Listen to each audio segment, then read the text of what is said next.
Fala pessoal, professor Júnior aqui mais uma vez com vocês e hoje a gente vai falar sobre um tema muito importante em todo o aprendizado de programação, que é o conceito de lógica. Nós precisamos discutir lógica, entender lógica para que a gente possa avançar aprendendo programação. Então bora lá para a tela para que a gente possa já imediatamente entender como é que funciona a lógica, qual que é a função da lógica no aprendizado de programação, o que, que é essa lógica, né? O que, que a gente tem que aprender quando a gente fala aqui de lógica e a lógica de programação. Vamos lá. Para a gente começar, eu queria trazer essa frase do Alan Kay, em que ele fala assim: coisas simples devem ser simples e coisas complexas devem ser possíveis. Parece uma frase filosófica, né? Uma frase para a vida. E é também, mas aqui no nosso escopo, aqui na nossa aula em que a gente está falando de programação, eu queria também aproveitar esse ensinamento para dizer o seguinte, né? Em programação, o nosso grande desafio, de fato, é quebrar problemas complexos em pedaços menores, fazendo com que esses pedaços menores possam ser resolvidos separadamente. Imaginem a construção de uma casa. O pedreiro lá, o construtor, quando está construindo uma casa, ele não pega a parede inteira em grande bloco e coloca lá. Ele pega cada tijolinho separadamente. A diferença entre construir uma casa pequena e uma casa grande do ponto de vista do construtor, da construção das paredes, nada mais é do que a diferença da quantidade de tijolos que ele vai usar. Esses tijolos todos que ele vai usar vai determinar então o tamanho da casa. É claro, a gente sabe que tem mais detalhes, mas para essa nossa analogia, isso é suficiente. Porque nós precisamos entender que se eu sei assentar um tijolo, eu sei fazer uma casa pequena ou uma casa grande. Se eu sei quebrar um problema complexo em pedacinhos menores, eu sei resolver qualquer tipo de problema. Porque se eu resolvo cada pedaço separadamente, eu consigo fazer com que os pedaços pequenos, ao se unirem, eu consigo então chegar no resultado que eu quero. Então as coisas simples, elas devem ser simples. Para aquelas coisas simples a gente consegue dar volta, a gente consegue resolver. Mas as coisas complexas, essas eu preciso torná-las possíveis. Então vamos refletir sobre isso para entender que o nosso papel na programação de fato é tornar problemas complexos em coisas simples que possam ser respondidas, resolvidas separadamente, e ao final eu vou ter o problema complexo completamente resolvido. E agora a gente vai falar sobre a lógica, né? E a lógica que nos interessa aqui é justamente esse conceito abstrato, esse conceito que faz com que a gente tenha condição de entender como que a lógica como que a lógica se envolve, como que a lógica está presente no nosso dia a dia, como que a lógica está presente em tudo aquilo que a gente faz, em tudo aquilo que a gente desenvolve, especialmente em programação. Vamos lá então, né? Vamos seguindo aqui. O que que é lógica? Né? De onde é que vem essa palavra? O que que é isso? Né? E por que que ela está presente aqui no nosso curso de programação? Vamos lá para a Mansa Burro, né? Lá para o nosso dicionário.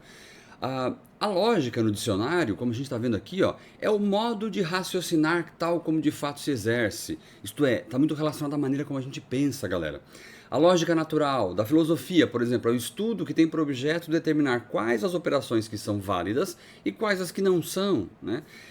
Lógica formal, que trata de conceitos, de juízos, de raciocínios, enfim, assim a gente vai. Lógica genética, lógica das ciências, lógica simbólica. De maneira geral, o que a gente entende, o que a gente percebe que a filosofia entende por lógica, de fato é essa maneira como nós raciocinamos, a maneira como nós pensamos, a maneira como o nosso cérebro funciona do ponto de vista do raciocínio, a maneira como nós buscamos respostas corretas para tudo aquilo que se apresenta para a gente. Então, a lógica que nós vamos tratar aqui é justamente essa lógica correta, essa lógica do raciocínio correto, do raciocínio demonstrado como corretamente. Então, se a gente for analisar na filosofia, o que é a lógica, de maneira muito abrangente, de maneira muito pontual? A lógica é essa parte da filosofia que trata das formas de pensamento de maneira geral, e aí a gente tem alguns tipos a citar, por exemplo, a dedução, a indução, a hipótese, a inferência, entre outras. A maneira como nós pensamos, né?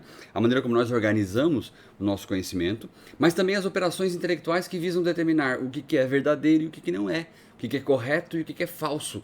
Como que nós determinamos uma coisa como sendo correta ou não, verdadeiro ou não, né? Como que nós organizamos isso na nossa cabeça para entender a resposta correta, para achar o caminho correto? Isso é a lógica, o estudo das operações a fim de determinar se elas são verdadeiras ou não, corretas ou não, se está certo ou não, essa ordem no nosso pensamento. E um silogismo lógico. Silogismo é esse raciocínio dedutivo, uma dedução, que eu vou estruturar a partir de duas proposições, duas premissas, e a partir delas eu obtenho uma terceira, ou uma conclusão. Por exemplo, todos os homens são mortais, primeira premissa. Os gregos são homens, segunda premissa. Logo, os gregos são mortais. Uma terceira premissa ou uma dedução, uma conclusão a partir das duas anteriores. Então, isso é um silogismo lógico. São organizações que nós vamos fazendo do nosso pensamento que nos levam a uma conclusão a partir dessas duas primeiras. Isso é um silogismo. E uma falácia? O que é uma falácia lógica? Uma falácia vem lá da filosofia de Aristóteles e ele fala que é qualquer enunciado ou raciocínio que seja falso e que acaba simulando uma verdade e nos leva a uma conclusão igualmente falsa ou simplesmente um sofisma. Não tem nada a ver com mentira, tá, galera? Uma falácia não tem nada a ver com mentira. Mentira é aquilo deliberado. Eu vou enganar alguém, então eu vou criar uma história, vou criar uma estrutura, uma história deliberadamente. A falácia não é isso. É um raciocínio equivocado que me levou a uma conclusão equivocada, que é basicamente o que a gente acaba fazendo em programação, porque ninguém sai de casa pensando, agora eu vou escrever um código errado, só para ver o que acontece. Não, isso não acontece, né? Nós cometemos erros lógicos, mas inconscientes, e isso não tem nada a ver com mentira, não tem nada a ver com ética, né? É simplesmente um arranjo equivocado dos nossos códigos e da maneira como a gente se organiza e organiza o nosso código também. Beleza? Então essa é a lógica lá da filosofia. Eu tenho algumas ideias para a gente aprofundar aqui, que eu acho que vão fazer um pouco de sentido ou vão ajudar a gente a entender um pouquinho mais, né? O que é a lógica? A lógica, ela está muito relacionada com essa coerência, com essa racionalidade. Então a lógica é muito a coerência, pensar com coerência, pensar de forma racional, pensar de forma correta, né? Muitas vezes nós associamos a lógica também com a matemática, porque a matemática exige essa aplicação correta, exata, precisa do nosso raciocínio, né? Embora a gente sabe que todas as demais ciências também aplicam a lógica, tudo que a gente faz na nossa vida, na verdade, nós estamos usando a lógica. Mas a matemática é essa representação mais fiel, né? Daquilo que é lógico, daquilo que é correto, daquilo que é verdadeiro, né? 2 mais 3 é 5, sempre será 5, independentemente de qualquer coisa. 2 mais 3 sempre será 5. Então, esse raciocínio que nos levou a concluir pelo 5 e faz com que a gente não abra mão desses 5 é que é a lógica que nos interessa estudar aqui, né? A lógica também é essa correção do pensamento, é pensar de forma correta, é organizar os nossos raciocínios, é organizar os nossos pensamentos de forma correta, né?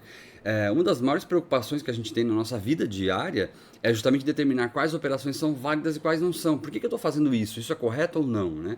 Como é que eu faço de forma correta? Então a lógica nos leva a essa reflexão, né? Na filosofia, a lógica também procura saber por que a gente pensa dessa forma e não de outra. Na filosofia se estuda muito isso. Por que eu raciocino dessa forma, dessa maneira e não de outra forma? Isso é importante, né? E como arte, olha só que legal, como arte ou mesmo como técnica, a lógica vai nos ensinar então a usar corretamente as leis do pensamento, a maneira como nós pensamos. Quanto mais eu estudo lógica, mais eu vou entendendo como eu penso e vou podendo inserir essas leis do pensamento na busca desse pensamento, desse raciocínio correto. Então a lógica é essa arte de bem pensar, é a ciência das formas de pensamento. O que acontece? Se eu estou buscando essa correção do raciocínio, essa correção do bem pensar, para agir corretamente, para encontrar as melhores respostas, a lógica é essa arte, então, do bem pensar, né? Ela é essa ordem da razão. É quando eu coloco a minha razão em ordem para encontrar as respostas corretas. É a ordem do pensamento, né? Se a gente está colocando ordem na razão, significa que a nossa razão pode funcionar muitas vezes fora de ordem, desordenada, o que é o caso, o que pode acontecer. Só que a lógica nos traz de novo a razão, nos traz de novo a correção desse pensamento, faz com que nós de fato voltemos a esse pensamento correto, para que a gente possa então entender que eu estou desenvolvendo algo que faça sentido, né? Isso é importante. Vamos dar uma olhadinha em alguns exemplos de pensamento lógico, corretos ou não. Olha só. Lembrando o conceito dos nossos silogismos, é um argumento composto de duas ou mais premissas que vão se estabelecendo e me levando a uma conclusão que pode ser válida ou não. Por exemplo, todo mamífero é um animal, todo cavalo é um mamífero, portanto, todo cavalo é um animal. A gente pode concordar com isso, me parece que as duas premissas estão corretas e a conclusão igualmente correta, concordam? Então vamos lá. Agora vamos ver um incorreto. E já quero pedir desculpa pela zoeira, tá? Olha lá. Deus ajuda quem cedo madruga. Quem cedo madruga, dorme à tarde. Quem dorme à tarde, não dorme à noite. Quem não dorme à noite, sai na balada. Conclusão, Deus ajuda quem sai na balada. Concordam? A mim Deus sempre ajudou, né? Vamos ver se ele está ajudando também. Deus é amor. O amor é cego. Steve Wonder é cego. Logo, Stevie Wonder é Deus. Para quem não conhece, Stevie Wonder é um grande cantor norte-americano que de fato ele é cego. Infelizmente ele é cego, mas ele sempre levou isso na brincadeira, sempre fez piada disso. E aqui a gente está falando, ó, Deus é amor, o amor é cego. Stevie Wonder é cego, logo Stevie Wonder é Deus. Ué, será que isso faz sentido? As premissas que estão ali estão me levando a essa conclusão, hein? Estão me levando a essa conclusão que a gente sabe que ela é falsa. Disseram-me que eu sou ninguém, mas ninguém é perfeito. Logo, eu sou perfeito. Mas só Deus é perfeito, portanto, eu sou Deus. Se Stevie Wonder é Deus, eu sou o Stevie Wonder. Meu Deus, estou cego. Uma bagunça aqui de pensamentos, né? Uma bagunça de raciocínios, mas que de fato nos fazem perceber que essa ordem que foi dada aqui não é uma ordem correta e está levando a conclusões igualmente erradas a respeito desse pensamento todo. Olha essa aqui. Quando bebemos, ficamos bêbados. Quando estamos bêbados, dormimos. Quando dormimos, não cometemos pecados. Quando não cometemos pecados, vamos para o céu. Então, vamos beber para ir para o céu. Ora, isso está correto? Raciocínio lógico incorreto. Vejam, a simples organização de ideias erradas me levam a conclusões igualmente erradas. E é disso que nós temos que escapar em programação. Tá? Então aqui a gente tem mais um exemplo de um raciocínio lógico incorreto. Galera, agora eu pergunto, vocês acham que existe lógica no nosso dia a dia? O que vocês acham? Pensem aí. Existe lógica no nosso dia a dia? É lógico que a gente pensa todos os dias, nós pensamos diariamente. E é lógico também que a lógica tem que estar presente em tudo aquilo que a gente faz. Né? Quando a gente fala, quando a gente escreve, quando nós expressamos um pensamento, a gente precisa usar lógica em todas as nossas atividades. É natural.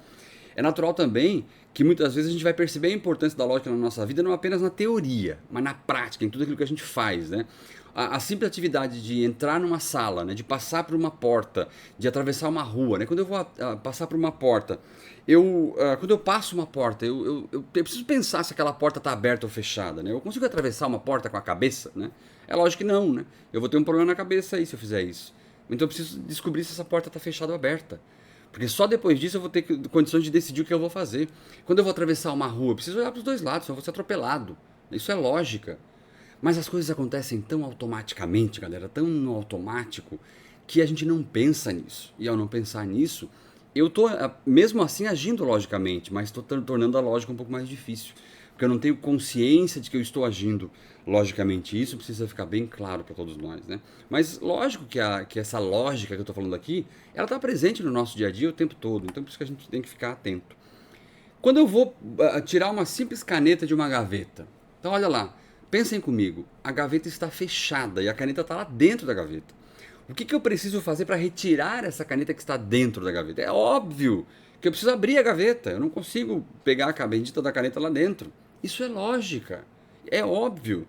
Só que é tão óbvio, e isso a gente executa de uma forma tão automática, que no nosso dia a dia nós não pensamos, nós não temos consciência de que nós estamos refletindo sobre tudo isso. E é por isso que a lógica é tão difícil. É por isso que é tão complicado estudarmos lógica. Porque a lógica ela se manifesta nessas questões do cotidiano, nessas questões simples, mas que nos fazem refletir. Então, a gente tem o tempo todo... E vejam esse exemplo aqui, ó, de comparações que nós fazemos o tempo todo na nossa vida. Anacleto é mais velho que Felisberto. Felisberto é mais velho que Marivaldo. Portanto, Anacleto é mais velho que Marivaldo. Lógico, se Anacleto é mais velho que o Felisberto e esse, por sua vez, é mais velho que o Marivaldo, então o Anacleto é mais velho que o Marivaldo, por consequência, é uma organização que também está correta. Essas comparações nós fazemos o tempo todo. A cidade A é mais longe que a cidade B, que por sua vez é mais longe que a C, logo a A é mais longe que a C. Então a gente faz essas comparações lógicas o tempo todo. Então a lógica está sim presente no nosso cotidiano e o tempo todo. E a gente precisa ficar atento, né? Mas e a lógica de programação, né? O nosso famoso Hello World? O que é isso? A lógica de programação, na verdade, se a lógica, de um lado, é essas leis do pensamento, o estudo do correto das leis do pensamento, é a ordem da razão, é a maneira que nós encontramos para organizar o nosso raciocínio, para entender a maneira como nós raciocinamos, para buscar, para produzir soluções logicamente corretas, válidas, coerentes. Se a lógica é tudo isso, é óbvio que eu vou utilizar também tudo isso no desenvolvimento de programas, entendendo que programas são aqueles artefatos que vão solucionar problemas do dia a dia, do mundo real. Mas como que eu resolvo esses problemas? Que passos eu vou utilizar para resolver esse problema? Que algoritmo eu vou construir para resolver esse problema? a isso eu vou utilizar a lógica para buscar essas soluções, buscar essas etapas, buscar esse passo a passo. Por isso, na lógica de programação, a gente utiliza tanto a lógica clássica, a lógica que vem lá da filosofia. Essa lógica, galera, o raciocínio humano, na verdade, né, é algo extremamente abstrato, intangível e tudo mais. Mas nós temos essa capacidade de expressar aquilo que é abstrato, expressar os nossos raciocínios através da nossa palavra, da palavra escrita ou mesmo falada, através da linguagem, né? Através da linguagem. Então eu estou falando com vocês aqui, eu estou buscando lógica, usando lógica para entender e para apresentar para vocês os conceitos que eu quero apresentar, utilizando os padrões da gramática que são para a gente já bastante conhecidos, né? Isso é lógica. E a lógica se manifesta a partir do nosso raciocínio, que é expressado através da linguagem. E eu posso expressar um mesmo raciocínio de várias maneiras diferentes e em vários idiomas diferentes. Depois que eu aprendi o conceito, eu consigo expressar esse raciocínio em vários idiomas diferentes. E a programação não é muito diferente disso. Alguma coisa bem similar acontece na lógica de programação. Nós temos diversas linguagens de programação. E se eu tenho diversas linguagens de programação, eu preciso entender o conceito. Eu preciso entender esse conceito, depois eu escolho qual o comando lá em Delphi, em Java, em C++, em PHP ou no Python, não importa. Mas se eu entendi o conceito, se eu entendi a solução que eu quero dar, depois é um mero trabalho de tradução. Vamos entender isso um pouquinho melhor? O conceito versus o código. Olha só isso aqui que tem aqui, ó. Vocês estão vendo aqui, né? O que é isso aqui? O que é? Pensem comigo, o que é uma coisa que é grande, que tem paredes, que tem telhado, que tem uma porta, que tem uma janela e que as pessoas vivem dentro? Como é que a gente chama isso? O que é isso? Pensa um pouquinho. Eu imagino que vocês tenham respondido ali, casa, né? Porque de fato isso é uma casa. Paredinha, telhadinho, janela, portinha, pessoas vivem dentro. Isso é uma casa.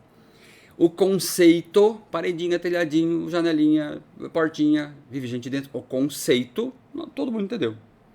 Aí o que a gente fez? Nós fomos buscar na nossa linguagem uma palavra que represente esse conceito, concordam? A palavra casa. Mas se eu fosse perguntar para vocês como é que esse conceito é representado em inglês, tá ali também, né? É house. Beleza, é o mesmo conceito. Paredinha, telhadinho, janelinha, portinha, vive gente dentro. House. Em alemão também é house, né? Ou alguma coisa parecida com isso, não fala alemão. Mas vejam, 3 palavras em 3 idiomas diferentes que representam o mesmo conceito. É exatamente o que a gente vai ter aqui na linguagem de programação, na disciplina de programação e algoritmos. Galera, nós vamos aprender os conceitos e depois simplesmente o que vocês vão fazer é traduzir esse conceito nos diversos comandos disponíveis nas diversas linguagens de programação que nós temos. Então o nosso foco aqui é entender o conceito, porque se eu entendi o conceito, depois eu vou poder programar em qualquer linguagem. Qual o conceito de uma repetição, né? Sei lá, uma estrutura de repetição, um repeat, o conceito de uma estrutura de seleção, um se então se não, né? Ou então um if then else, para usar o comando correto, um if. Se eu entendi para que ele serve, como é que eu utilizo esse conceito, como é que eu utilizo esse comando, depois é simplesmente uma tradução. Eu vou buscar nas diversas linguagens como é que eu faço esse conceito de seleção, ou mesmo um conceito de repetição, e aí eu sei fazer, sei programar aquela estrutura em qualquer linguagem. É basicamente o que vai acontecer aqui com vocês agora. Espero que vocês tenham entendido a nossa analogia. E para finalizar, galera, é importante dizer que a programação de computadores não passa de comunicação. Lembra? O computador é uma máquina burra, ignorante, imbecil, besta quadrada. Ele sozinho faz operações aritméticas simples, só uma subtração, multiplicação, divisão e talvez algumas comparações. Isso marca aquilo. Esse é o computador. Mas o nosso papel enquanto programadores é comunicar com essa máquina, com todas as restrições que ela tem, com todas as limitações que ela tem, e dar para ela os comandos corretos, para que ela, com base nisso, nessas limitações que ela tem, ela consiga resolver os nossos problemas. Então, o desafio da programação nada mais é do que um desafio de comunicação, porque a tarefa de programar se resume em comunicar, dar ordens, dar boas ordens, e é basicamente isso. Eu pergunto, você sabe se comunicar bem? Você tem condições de se comunicar bem? Então esse é o nosso verdadeiro desafio, galera. Buscar nos comunicar da forma correta. Com o outro ser humano? Não, com o computador. Entendendo as limitações dele, entendendo tudo aquilo que ele sabe, que ele faz, entendendo a maneira como ele se organiza, entendendo como a linguagem de programação se organiza e a partir daí trabalharmos de uma forma mais precisa, fazendo com que de fato a programação aconteça de forma lógica, de forma precisa. Então espero que vocês tenham gostado dessa provocação aqui de lógica, porque a lógica é algo extremamente importante para a gente, extremamente útil no nosso dia a dia e muito aplicado na linguagem de programação em todas elas, porque o nosso foco aqui é o conceito. Nós aprenderemos o conceito e, com base nesse conceito, desenvolveremos tudo aquilo que a gente faz em programação, buscando as melhores soluções para desenvolver o nosso algoritmo, para buscar as melhores soluções para o nosso problema. A programação existe porque existe um problema. E se esse problema está lá, está disponível, eu consigo encontrar computacionalmente uma solução para ele. Beleza? Espero que vocês tenham gostado, espero que vocês tenham entendido e foca lá. Lógica de programação é fundamental para que a gente possa encontrar as melhores respostas para os melhores problemas. Um grande abraço e eu espero vocês na nossa próxima aula. Tchau, tchau!